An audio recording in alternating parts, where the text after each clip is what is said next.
horrific story about the, well, the devil on the 1825 headline in The Sun today. Fiend knifing 11 passengers in 15 minutes, just from nowhere. And I was saying to the guys, I actually know this train line well. My best friend lives in Newcastle, my daughter's at university in York, and I go up and down on this LNER train, and you just think about people just sitting there minding their own business.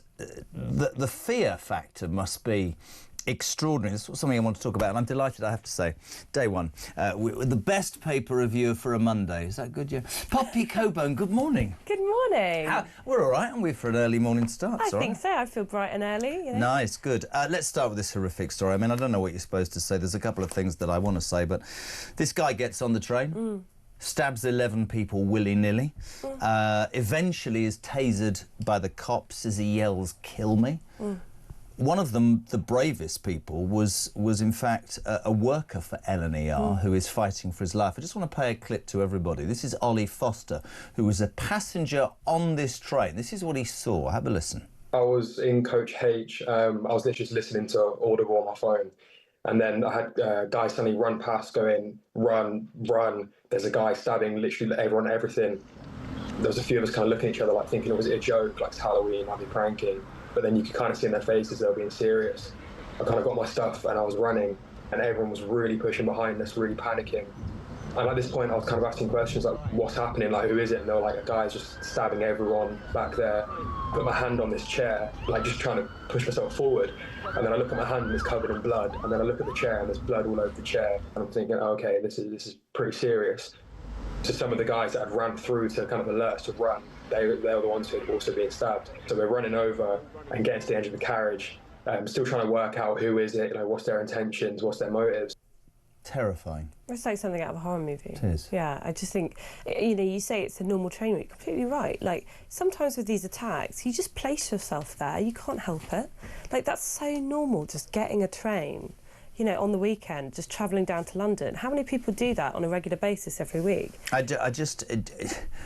We were talking last night about it, my wife and I, and you end up thinking, what is safe? So last night, just a very personal story, my son, who's at golf college, goes back to London. He wants to go. He goes on the 6 o'clock train, right? And he texts me at 7 o'clock, and a drunk guy is going up and down the platform. It's a dark autumn night. Go, "Did you play golf?" And he's on his own in the train. And I said, "Listen, if you're terrified, get off." On the basis of what happened the night before. Fear's the thing, isn't it? It's real fear. It's completely the fear. I think I've said to you before, you know, when I've just travelled on the tube, you get this feeling when someone gets on and you immediately know something's wrong. Yeah. You can immediately tell. It's like the hairs in the back of your neck go up. And the thing I find so frightening about this is that you know that no one's going to help you. People can't help you. You're literally stuck on this train. Until those doors open, you are completely on your own. I read something about the driver. The driver continued to the next station, and people initially criticised him and went, "Hold on a second, why did you not stop?" And his answer, which is actually correct, is, "If I stopped in the middle of nowhere, the police couldn't have got there."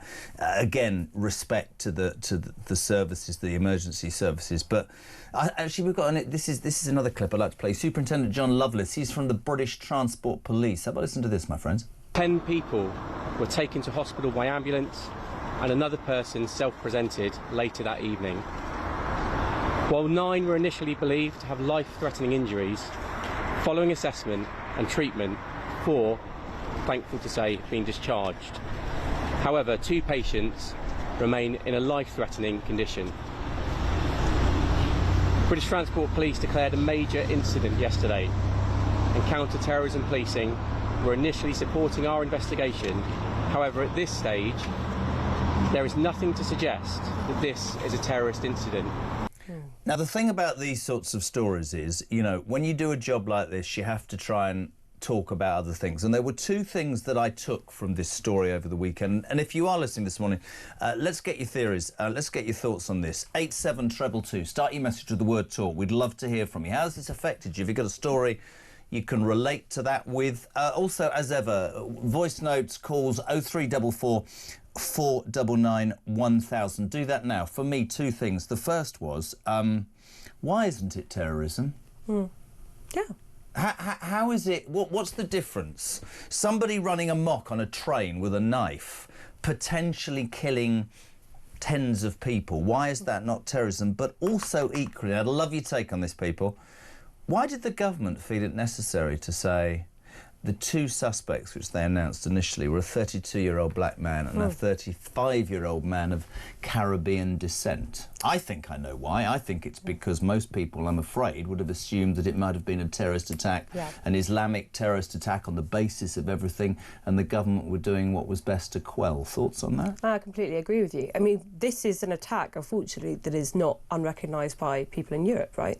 These mass stabbing attacks, particularly when it seemed like it was two people, that makes in your mind go, this must have been pre-planned. Two people don't snap at the same time. Well, now we know it's one person. With some of those eyewitness reports coming out, it does seem to suggest perhaps there's a mental illness angle. But as you say, I mean, people are being terrorised. Surely if the aim of these attacks, even if, you know, the person isn't in their right mind, is you now can't get on a train anymore, sit there with your headphones or reading a newspaper and just drift off. You're going to be looking over your shoulder. I don't know about you, but there's hardly any public places now that I'm not doing that. When I'm not, like, slightly on edge, you know, when I walk down the street, when I'm going into a shop, when I'm travelling on a train, when I'm travelling on the tube. And it's stuff like this that makes people really angry when the government says there's no evidence it's a terror attack. Because the definition of terrorism, I understand, is a legal definition, it's a working definition, fine.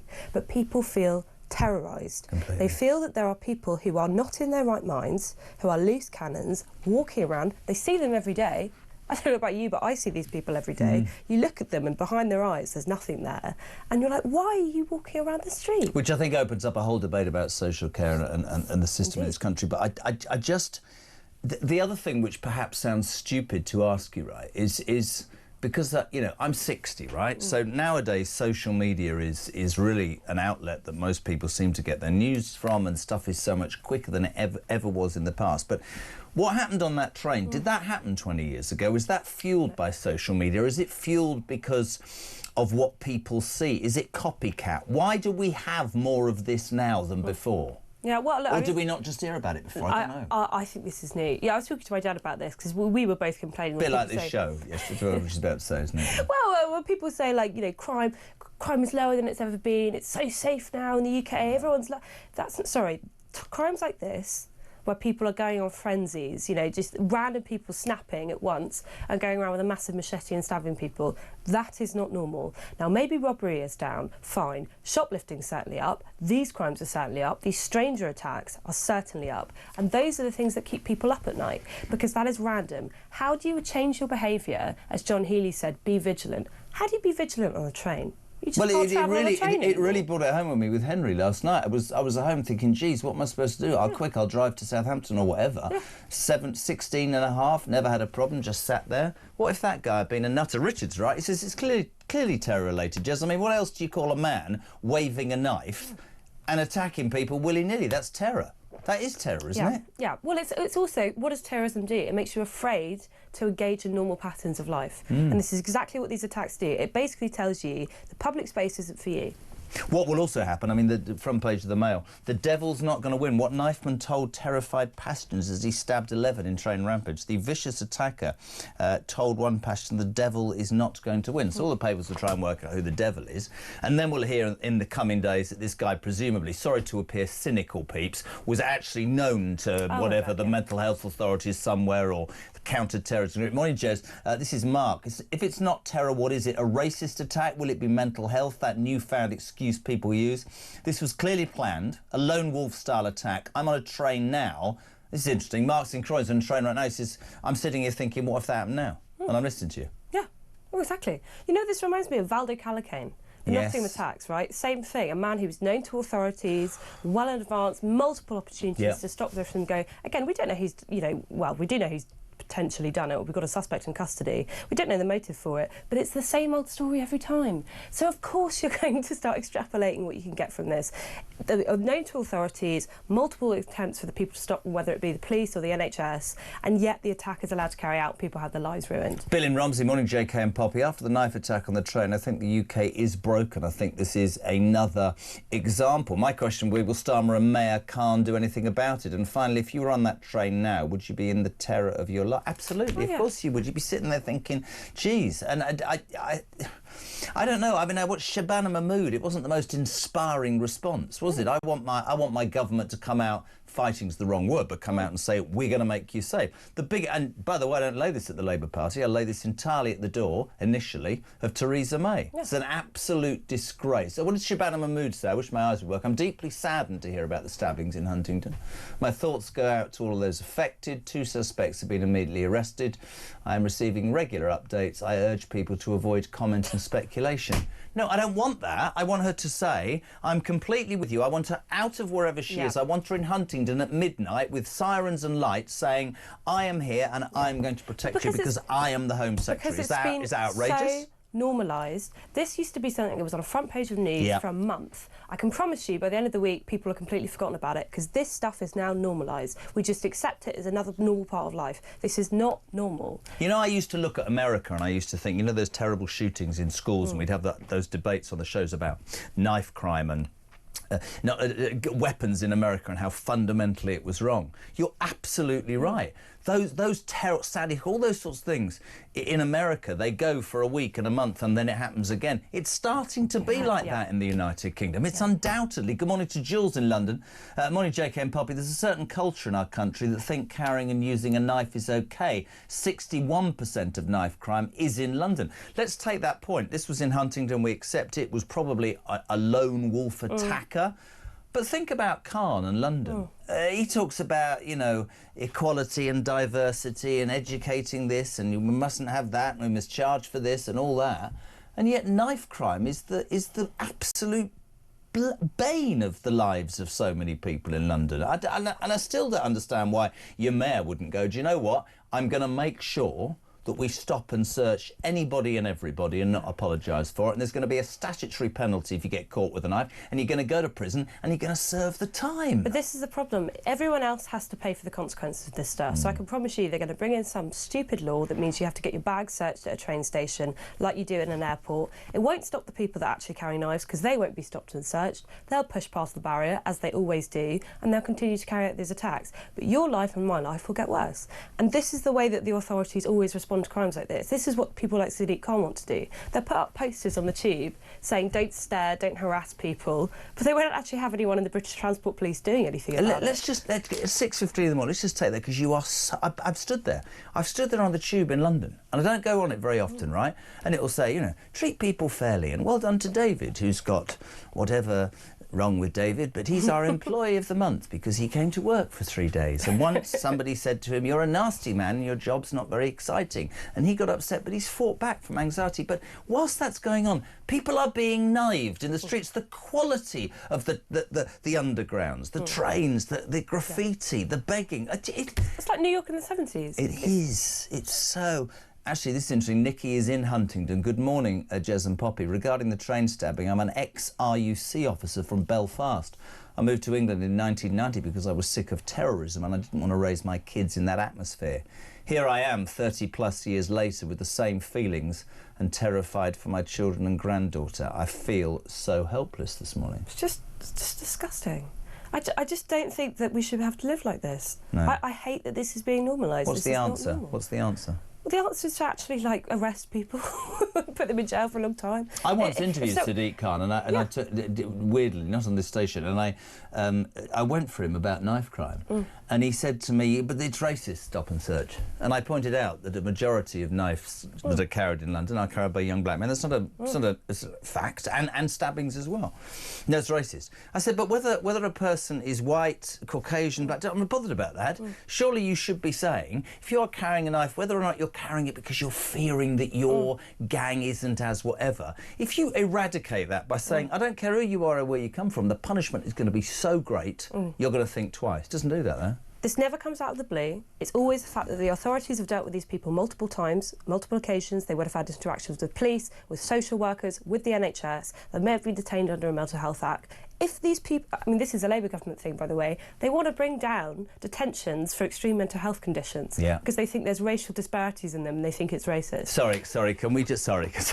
Seriously. Calm, Jez. Say that again. So they actually want to bring down the number of people who have been detained under the Mental Health Act because there are racial disparities and they think it means that it's racist. Because how can it be racist if you're mad? Well, I mean, exactly. Exactly. So if Mark, who is Caucasian through there, has a fit and we section him, which could happen, That's racist, is it? No, I mean, it would be only racist if it was someone who was of a definite ethnicity. But we'll have a sweeping generalisation about the whole thing. Of course. I live in a parallel universe. Do you not think that increasingly about this country? No, I mean, it's dangerous. This will actually lead to not only the people themselves who are having mental health episodes, maybe harming themselves, but innocent bystanders. If someone does have a psychotic episode, what are we just going to have to pay the consequences of that? But you wouldn't get involved, would you, in this country? I used to laugh at rubbernecking. I used to get really angry when I'd be driving down the motorway or walking past something and people would just stare and do nothing. But if you do something nowadays in the United Kingdom, you're either likely to be stabbed or sent to jail. Or prosecuted for daring to stick up for what's right. Rachel says, Jez, Pops, I use trains regularly, but since the weekend, and I know this might sound silly, but I just don't feel like I want to use public transport at the moment. I don't feel safe. Chris is in Chester. Morning, pal. He says, yet again, another terrorist attack and the usual response, thoughts and prayers, and they will not divide us, and then nothing bloody changes. The definition of madness is repeating the same thing and expecting different results. It's absolutely true, isn't it? Yeah. Steve's in Cambridge. Jez, definitely a sad story for our news this week, and this is terrorism without a doubt. Many innocent people were terrorised. What else can it be? But on the bright side, says Steve in Cambridge, Poppy's on the show and she'd brighten my morning any morning. He needs to get out more. Hello to Chris. This is typical of the police and the government. This was a terrorist attack. Innocent people have had their lives ruined because of some sick ideology. Britain was never like this 20 years ago. Was it sick ideology? Just somebody who's mad? I don't know. That's the other thing, by the way. Thinking about this coming in this morning. Yeah, that's a good point. Wesley says, well, isn't this domestic terrorism? I think we're too scared to call it out. Yeah. I think he's mad. Well, he is mad, isn't he? And he should be sectioned. There just shouldn't be excuses. That's not normal behaviour. Yeah. Yes, but, you know, there's judges that go, well, he had a bad upbringing. I don't care. He had a machete. Yeah. He shouldn't be at liberty. I know plenty of people that had a tough upbringing. They don't walk around with a massive zombie knife. Yes. You know, what a ridiculous way to view a society. If people commit crimes, if people are completely out of control and could commit a crime like that, they should be detained. Can we just shout out sounds the wrong thing. There was a railman. Am I allowed to say railman? A rail person. Hero railman who's literally saved tens of lives by putting himself in the way, and he's fighting for his life. And do you know what? In this sea of madness that we call this country right now, there are an enormous number of people who do a really good job and get very little credit, and that guy's lying in a hospital bed fighting for his life. Why should frontline workers have to be the people that pay the brunt for this stuff, you know? What seriously, they have to walk around in stab-proof vests now because the government can't get a handle on these people? Nick in Loughborough, contentious, but you might agree with it. 0344 499 1000, text to 87222. I made the point earlier, why did the government feel the need to release the ethnicity of the attacker? He says, until the cultural persuasion of the knifeman is known, not his nationality, Jez, we will assume, many will, that we're being gaslit by government, terrified of upsetting a growing religious minority. Yes. Well, the trust is just gone. That's why they have to do it. I mean, the local MP, Benabis Chakti, actually said, look, I don't necessarily feel 100% comfortable with it, but what's the alternative? Because there's no trust anymore. There's no trust. People feel like it's going to get covered up. We're going to have to end up being like the US, where you immediately release a profile of the suspect. I don't see any alternative, frankly, because I don't trust the government. I can never remember his name. The South. What was the Southport? Southport Axel Rudabakana. Rudabakana. I mean, he was from Cardiff, wasn't he? He was the last scribe. And I remember distinctly at the time thinking to myself that the government, and this isn't conspiratorial, they knew he wasn't a Muslim extremist, and they knew that was being fueled on social media, and yet they didn't come out as they did yesterday, whether that's gaslighting or not, and it built and it built and it built and it built. There were riots, and then Starmer could send his militia onto the streets, get them arrested, detained and jailed within 24 hours, despite the fact we didn't have any of that. And he was able to then say everybody was right-wing. Maybe I'm being fair to the government or unfair. Are they doing that to give us information? But you don't feel like you're getting the whole lot. You're absolutely right. You need a photo, don't you? Because people, what he just said in Loughborough, people will think, well, it's also the problem is you can't then have a legitimate conversation about these problems in our country anymore. No. You can't. If you want to make multiculturalism work, you have to be able to criticise aspects of certain cultures, particularly if certain cultures have a high propensity for terrorism or something. It's completely reasonable and rational to do that. If we're a grown-up country, we'd be able to do that and do it in a way that's sensible and doesn't cross the line. train. But no one feels that you can do that anymore. There's no trust in the government whatsoever. And you feel you do feel you can't say stuff. So much response. James in Plymouth. Morning, JK and Poppy. I feel this is the result of a depleted police force, not a service, and not there being no deterrent, as per politicians all talk and no trousers. Go back to what I said about Theresa May. Yeah. You know, policemen and women on the streets, on trains, on train platforms, gaining intel. Intel leads to, as Blexley will always say to me, will lead to arrest. This doesn't lead to arrest. Sean in Gloucester, before we go to break, another tragic attack. How many more will we have to suffer because the powers that be actually don't do anything? Sadly, Stalin and his cronies are too weak and stupid to admit their ideology has created this environment where lawlessness abounds. I fear a massive backlash is on the way. Not that I would advocate it. Sean in Gloucester. Completely agree with you. You can feel it. People are so angry in the way they have been for a very, very long time because all of this stuff is preventable. All of this stuff is preventable. It's the reasonable outcome of an ideology that has allowed this to happen. Really interesting. 6:23. Not that you give a damn. If you are waking up, you've made it Talk, the home of free speech and common sense, but most of all, the chance for you to get involved. Horrific story leading today, of course, the devil on the 6th, the 1825. 11 passengers knifed by this vigilante, it seems, as we know, attacker yesterday in Huntingdon. Police have got one man. They describe him as a 32-year-old black man in custody. Lots and lots of you responding. Is this the norm? How do you prevent it? Was it not a terrorist attack, surely? And why did the government feel it necessary to release the ethnicity of the attacker? Is that because we'd all jumped to, what, some assumption? Love to hear what you think this morning. 0344 499 1000. You were Morning Glory on Talk.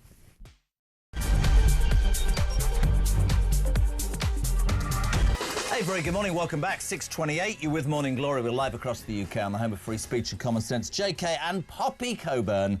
What's the title again? Deputy Content Editor. Acting Deputy Comment Editor. And I could barely get that out of my mouth, so that's difficult enough. There we go. 0344 499 1000. Text to 87222. Talking about this horrific, we call it terrorist attack, I think. The train stab horror.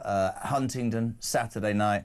11 people stabbed in 15 minutes by this lone attacker. We're then told by the government that they have him in custody. They released his ethnicity, said he was a 32-year-old black man. Our question this morning, apart from real sympathy with the people, of course, who are victims, is why did the government feel the need to do that? We were talking before the break about, are they gaslighting us? And why is it not an act of terrorism? Let's go to Gloucester.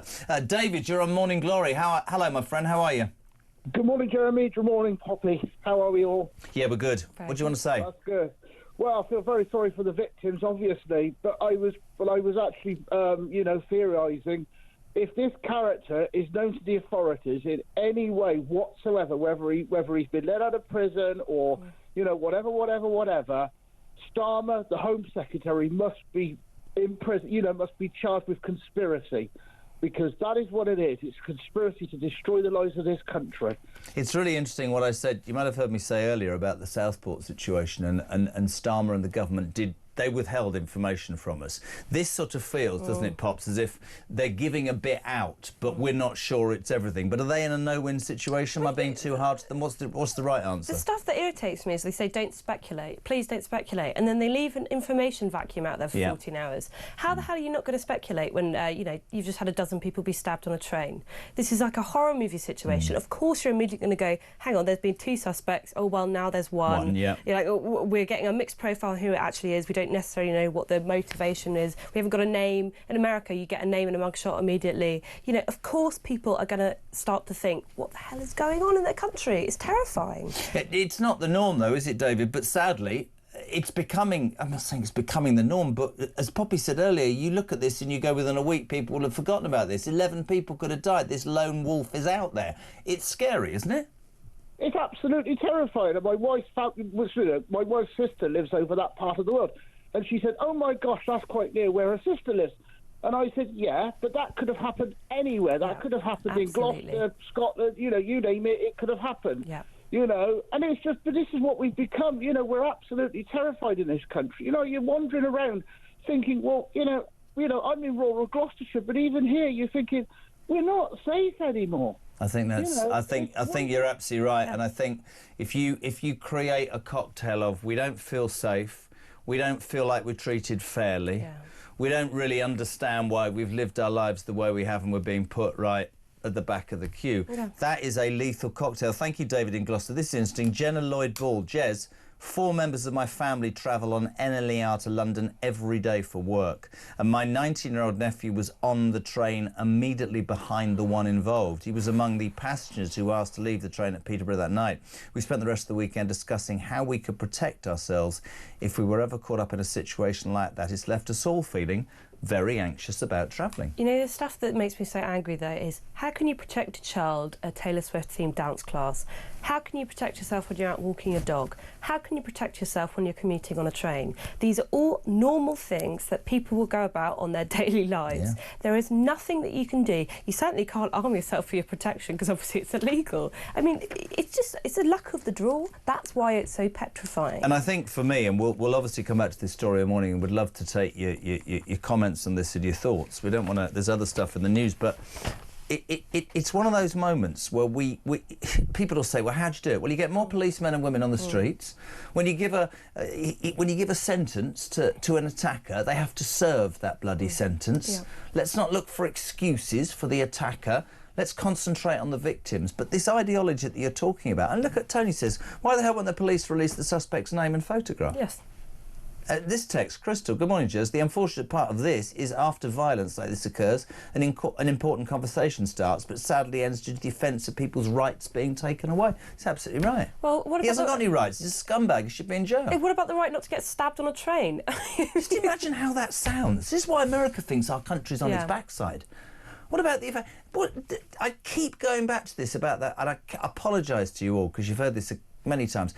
Because I live down the way, on the Bournemouth beach, when that illegal migrant stuck his hands down the front and back of this 17-year-old's trousers, and the judge said, and I quote a year later, court, well, it's a slight aberration of a character and he's had a bad upbringing.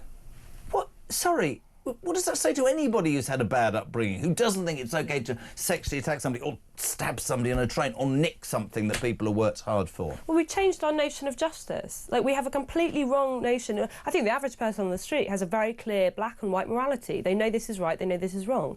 But I think the way that our judicial systems are set up is not based on that. Yeah. It's based on how do I give a million chances to someone who doesn't deserve them. Completely you know, right. because the problem is when you give these people chance after chance after chance to improve themselves, and they don't, what happens? You, the average member of the public, are the person who will be victimised as a result. Paul's in Wiltshire. He says, if it were not a terrorist attack, why were measures made to guard the train network? Also, we have a government text alert system for emergencies. Why was that not deployed? Yeah. Paul from Manchester. Great amount of response to this morning. Good morning, Jez, Poppy. It's about time the government had a serious debate about knife crime. All the governments do when a situation like this happens is bury their head in the sand. Vic is in Bournemouth. Morning, Jez. Well, at least Starmer posted about the train attack because he didn't say a word about Wayne Broadhurst, who was murdered last Monday walking his dog. Yeah. Absolutely true. Absolutely. Again, it's treated as if that's just like a normal occasion. This would have been front page news for weeks 20 years ago. I'm sorry, something has changed here. This is becoming normalised. And again, it comes down to the fact of how many men out there right now are loose cannons that could at any moment snap. Because there's got to be Deborah in hundreds. Essex, so this is interesting. This will be the part of the debate. She says, you two, mental health or not, everyone knows right from wrong. Yeah. Shocking. Do you know right from wrong if you're mentally ill? I mean, you shouldn't. If you don't I'm being know, very nice this morning, aren't I? But, you know, there are schizophrenic people who don't know what time of if day you're it is. schizophrenic and you're psychotic, you shouldn't be on the streets. It's Precisely, so we're back there again. Yeah. We're back there. Oh, we can't section you because that would take You away do your if liberty. you've got anxiety and depression. Yeah. But if you are psychotic to the extent that you think the devil is telling you to wave a knife around on a train, you should be detained. I think that'll make Poppy Coburn for Prime Minister. Kate's in Wirral. That's the posh part of Liverpool. Do you know that? I do know the Wirral. Have you been to Wirral? Yeah, I have. They get out the a friend of bath mine to used to live there. They get out of the bath to have a wee there. We were told that the heinous Axel Rudabicata was a British-born B, not terror-related. Look how that one turned out. Notice they're reluctant to release this awful human's name at this point. I think people are picking up on that. Cliff's in Berkshire. Morning, Jez. Morning, Poppy. Knives don't hurt or kill people. People do. That's me leaving my phone on. Well done, Jez. Growing up in the 50s and 60s, we always carried knives in our pockets. The only difference then was that we could never think about sticking it into another person. Life has become so cheap these days. Well, hey, I've got a knife in my kitchen cabinet. Have you? Yeah, of course course I do. Not going to your house, I cook for myself. I don't walk around in the street wavering about. Again, it is kind of true. Yeah. Again, are we going to have a situation where they were talking about this after Southport, that we have to blunt the tips of knives to stop these attacks from happening again? Yeah. I mean, what you just can't ever have a steak again because you've got to try and go at it with a butter knife so we can stop these attacks from happening. I mean, it's ridiculous. Cardboard knives. Paul's in Cheshire. What if the ethnicities were flipped? The assailant is white and the passengers were mainly black, Asian, etc. Based on the two-tier system, it would be labelled a far-right attack and domestic terrorist or racism. The authorities are scared to call it what it is. It's an interesting point as well. And finally, in South Wales, which is very brave, Jason, the way you prevent further episodes of stabbing is by tougher punishments, like bringing back the death penalty and making sure that people who go to prison and serve their time. Yeah. We've so much to say. Are we going to an ad break or are we going to move on? Because there is one person who is essentially the most underqualified person for their job, in my humble opinion, in the history of the universe. Yes, Rachel Reeves, Richard III, is back in the news. You'll know more about this because I was away on holiday. The estate agent, she thought it'd be a great idea. It's a great story from last week, but it just rumbles on and on. She thought it'd be a great idea. I'm moving into, I don't know if I've done the voice. I'm moving into 11 Downing Street as Chancellor, so I'm going to rent my house out in Dulwich. I'm going to charge £3,200 a month, and yeah, 60 months later, the Mail writes a story going, sorry, you're supposed to have a licence. And she goes, oh, I didn't realise that. Very, very sorry. I wasn't told. And this little estate agent came out and went, it's all our fault. That's sort of fallen back on her face now. Estate agent was not to blame for Reeves' house licence fiasco. His boss insists. Well, again, this is a classic case, this whole story, right? If it was anyone other than the po-faced Labour government who are constantly putting people in jail or fining them for these minor infractions, people will maybe have a little bit more grace. But because these people insist on holding us to the highest possible standards, then I think we should do the same to them. And if you are lying about this stuff and you're trying to throw this poor estate agent to the wolves, and now his boss is coming out and going, hang on, we did send you an email. After all, you just didn't read it. And we weren't the only estate agent, by the way, that you used, because two others warned you when you went to ask about renting out your house. I find it extraordinary. Somebody wrote an article over the weekend, exactly what you said, Poppy, which was, if you expect this from us, if you expect to treat us so appallingly, like idiots it seems, and charge us all this tax, and don't you believe that you should basically be treated and behave in the same way? Well, it's like Angela Rayner, right? Oh. Again. She's got a new company, have you heard that? It's called Wrong Move. Thought I'd drop that in for an early Monday morning. Well, I think she needs the money at the moment, to be fair, pay back that fine. Well, I'm going to tell you something that I genuinely believe. I think she'll be back. Oh, I think she and Burnham and Powell are going to be the power axis that removes Keir Starmer. It's like the worst superhero troop of all time, isn't it? That is truly Avengers Assemble. Rachel Reeves. I mean, I know people take the mickey out of her, she was like Richard III, but she has to be the most incompetent. I mean, she sums up this government, but I think he's too scared to do anything because he and her are inextricably bound together. If she goes, he'll go. Yeah. Same thing with Morgan McSweeney, actually. I think it's a thruple. If either of them go, the whole thing falls apart. What an interesting thruple That's an image for you in the morning. Could we just, sorry, it's 20 to 7 in the morning. Keir Starmer, Morgan McSweeney and Rachel Reeves. That's some thruple, ladies and gentlemen. I hope no one's eating their breakfast, I no, apologise. they probably just finished it. What have we got here? Here's what? I don't know. Keep calls coming. 0344 499 1000. It just doesn't come through. It's not my fault, Chris. 0344 499 1000. Text to 87222. Do you think she lasts? I mean, I also read today that £1.3 million is the amount of tax an average UK family will pay. How much? We can't. It's ludicrous. Jeremy, you have to understand that this is all going towards very important services like getting your bins... Oh, wait. Your bins don't get collected. Mine didn't. You see, now you've done it. She doesn't even know what she's done. My wife will be laughing because she just texted me, they didn't arrive on Thursday and they didn't arrive on Friday. And I checked the website and it said they should have come on Thursday or Friday. And so she says to me, her indoors, don't pay your council tax. And if I don't pay my council tax, I'll get a letter. Oh, I'm sure the police will be turning up for that. Yes. You know? Well, this is the hilarious thing. Most people, I think, don't mind paying their fair share if they're getting a fair deal out of it, if the schools are being funded, if the roads, the potholes are being filled, if the bins are being collected. But none of those things are happening. So it's like, why am I paying you all this money? Where's it going? I love to know where it's going. Where's it going? Let's talk about integrity. Rachel Reeves, I didn't know I needed a rental licence. Honestly, I really didn't. And all of them. Angela Rayner, I didn't realise I had to pay stamp duty. Jonathan Reynolds, no, I know I said I was a solicitor or an accountant. I didn't. I was lying. This is what Keir Starmer said, ladies and gentlemen, about integrity when he took office. Have a listen. I'm absolutely determined to restore honesty and integrity to government, because I think that is core to ensuring that people appreciate that politics can be a force for good. I think one of the reasons people have been disillusioned, disaffected, if you like, in recent years is because they can't see politics as a force for good. So that process and procedure and doing things properly matters to me beyond the fact that it, as it were, should be done properly. What a load... A force for good is Direlite. What... honestly, what...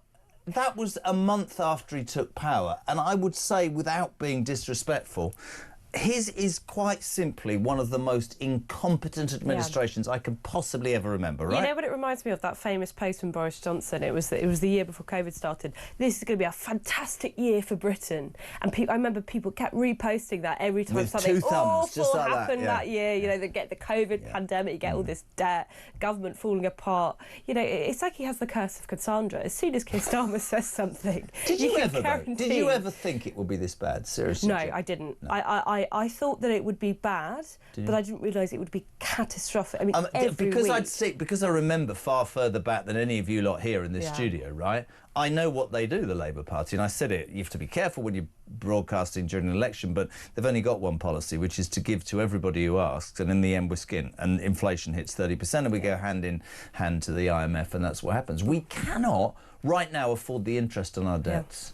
And we seem to have a government that is not brave enough to make the decisions, be it about, you know, terrorism, be it about knife crime, be it about drugs. They're not prepared to make those decisions, but they're prepared to put Lucy Connolly in jail for writing not words that I condone or anything like that.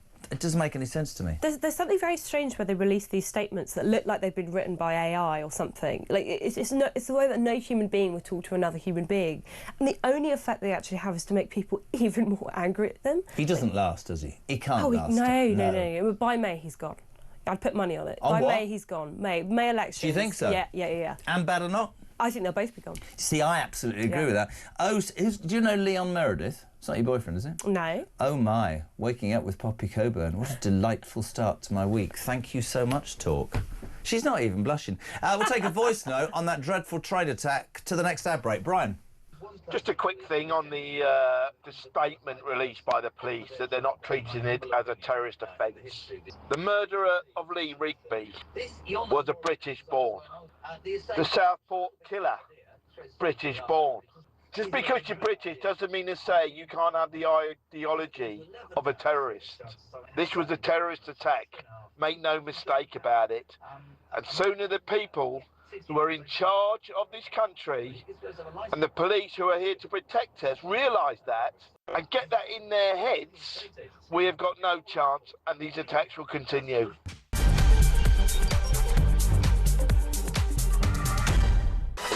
Hello. 13 minutes to 7 o'clock. Good morning, it's Morning Glory. JK and Poppy Coburn. It's going to become a regular feature if I have anything to do with it. JK, think back to when you were 16. I can't think about that. You didn't have the same concerns that young people have today. Life was a laugh with few consequences. It did seem different than it is today. A young lady like Poppy is probably harassed on a regular basis. That didn't seem to happen 40 years ago. That's completely true. I literally am every week. And this... Are you really? Yeah, every week. Every week. Travelling on the tube. Because I have to travel onto the tube every morning to get to work. Every week. When you say hassled, explain to me. Oh, well, it depends. If it's a bad week, someone will actually try and grab me. I'll often get comments made. You get aggressive, like, staring from people. There was a man that came up to me and just screamed in my face, completely, like, off his head. What do you do? Whether on drugs. What do you do? I just sit there petrified. Because, I'm small. I can't fight back. I'm terrified. And what if they have a knife?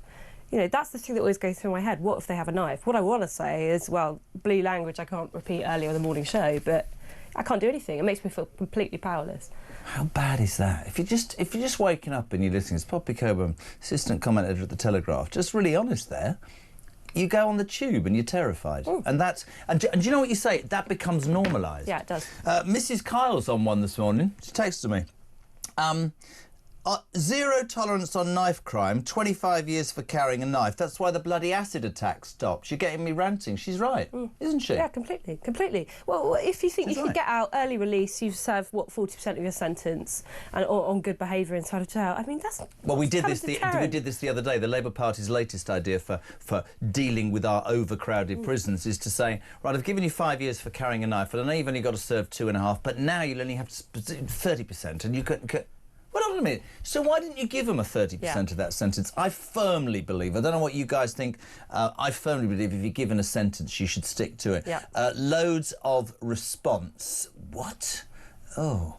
Alan in Merseyside. Years ago, my brother, who was a young orthopaedic surgeon, was invited over to America by a university professor to get experiencing gunshot wounds and knifings because they were so rare over here. See how that's just... And now some London hospitals, it's like they deal with war zone injuries. Yeah, exactly. The other main news... Well, there's loads in the news, to be honest, but I want to talk about Andrew, Windsor Mountbatten. A story in the Sun today, page 11, great story. Apparently he befriended, during his job as he befriended a lot of people, to be honest, in his job as a trade envoy. It's sort of, there's a, I don't know his name because I can't find the newspaper, but it's a very important sheikh. Shamed royal plans new home. Tips for a move to Abu Dhabi, a palace. It's air-conditioned with 6 bedrooms and a private thing, the helicopter in and out. Apparently it's the only place where he could be treated. Now, at the risk of upsetting anybody, I just want to throw something out there. I think he's a scumbag. I think he's an entitled pain in the backside who has got his comeuppance. However, it strikes me as slightly weird's probably the wrong phrase. Is everything being centred on one man when this Epstein thing goes so far? Christian just made a good point. The only person who's in jail over the Epstein is a woman. I'm not sticking up for Ghislaine Maxwell. But there are, we know, hundreds of other people involved. Is it I'm not sticking up for Prince Andrew, Andrew, in any way at all, but it all seems to be on him, right? I do think so, and I think not sticking up for him though. Before you, I think he's vile, but I think he's disgusting. I think he's absolutely disgusting. I think a point that's been made though is some people who just don't like the royal family as a whole. Are using this as an excuse to push an agenda where they just want to get rid of the whole lot of them. Now, I think that Prince Andrew, again, this whole saga is sordid as you like, it's absolutely disgusting. I think, you know, he should be stripped of his titles, etc., etc., etc. But where are we actually going with this? Like, where is the end point of this? Do we just get rid of the entire royal family on the basis of this story? Because, you know, that seems somewhat excessive to me. And also, again, just, you know, like, they talk about the water cooler moment. Over dinner, we had friends over at the weekend. This was the whole subject, the whole topic was this. One of my mates said, seemed pretty quick from nothing to, like, he's gone.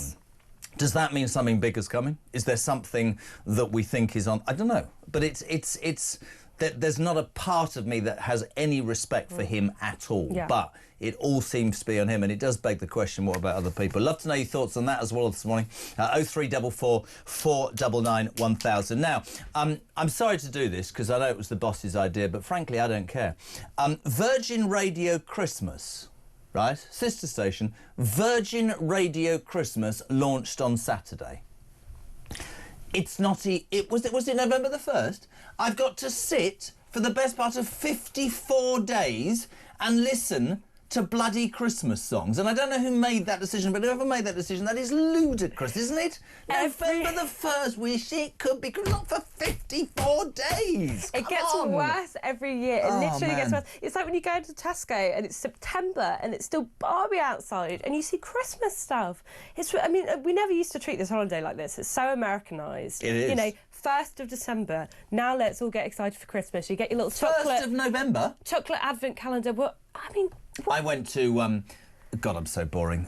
Honestly, by the way, tip if you've got young kids, fish at the garden centre. That takes half an hour. All right, Chris, you got that.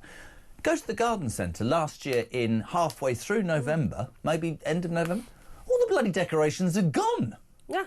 But that's the point. Yeah. They've created this environment whereby, actually, Christmas... Probably, and then Halloween, the house looks like a horror movie as well. Well, it's like half the year's Easter, the other half of the year is Christmas, and you're just anticipating one or the other. But the worst one is when you see the lights go up. You know, I've started to see all these Christmas illuminations going up, and I'm like, again, they look nice. Are you not a big lights person? Well, you know, it's pleasant in December, but it's not Christmas yet. How long do you keep them up for? Wasn't it supposed to be at 12 nights or something? Talking about lights, this is a frightening story.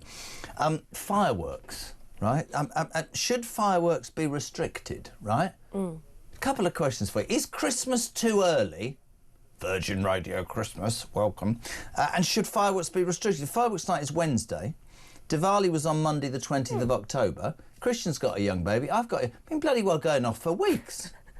I do agree with that. I mean, my only thing is, as soon as you start to regulate these things, it hurts people who, again, law-abiding, normal people who aren't taking the mickey with things like fireworks. What they won't actually do is crack down on the people who are pulling off these fireworks, you know, putting them at, buses. I've got a video posted on social media has shown a bus in Birmingham coming under attack from fireworks. Police have said they're investigating and reviewing footage. It's unclear when the incident happened. It's been widely shared. The West Midlands Force said there have been a number of firework-related incidents in the city since Friday night, with 10 people aged between 13 and 23 arrested.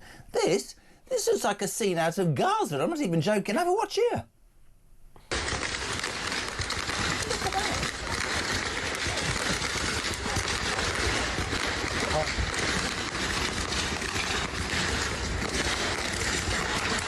The car gets hit as it goes past. I mean, gone are the days of a toffee apple, a Catherine wheel and a sparkler and to bed. Well, I'm sure none of these people will end up going to jail for, you know, obviously putting people's lives at risk there with the fireworks. Are we just being miserable, or are we actually quite... It's true. No. I love fireworks on New Year's Eve and bonfire night. You see, twice, though. You want it twice a year now. That's fine. Yeah, well, every night of the year we don't need to do it. I'm happy with bonfire night, New Year's Eve, my birthday. OK, well, there you go. But it's everyone's birthday one day of the year, so you're going to end up with them the whole time. That's it, all year. Right, let me know what you think. Has Christmas come too early? Virgin Radio Christmas on Saturday, far too soon. And fireworks, shouldn't we ban them? They upset dogs and babies. Back in 3.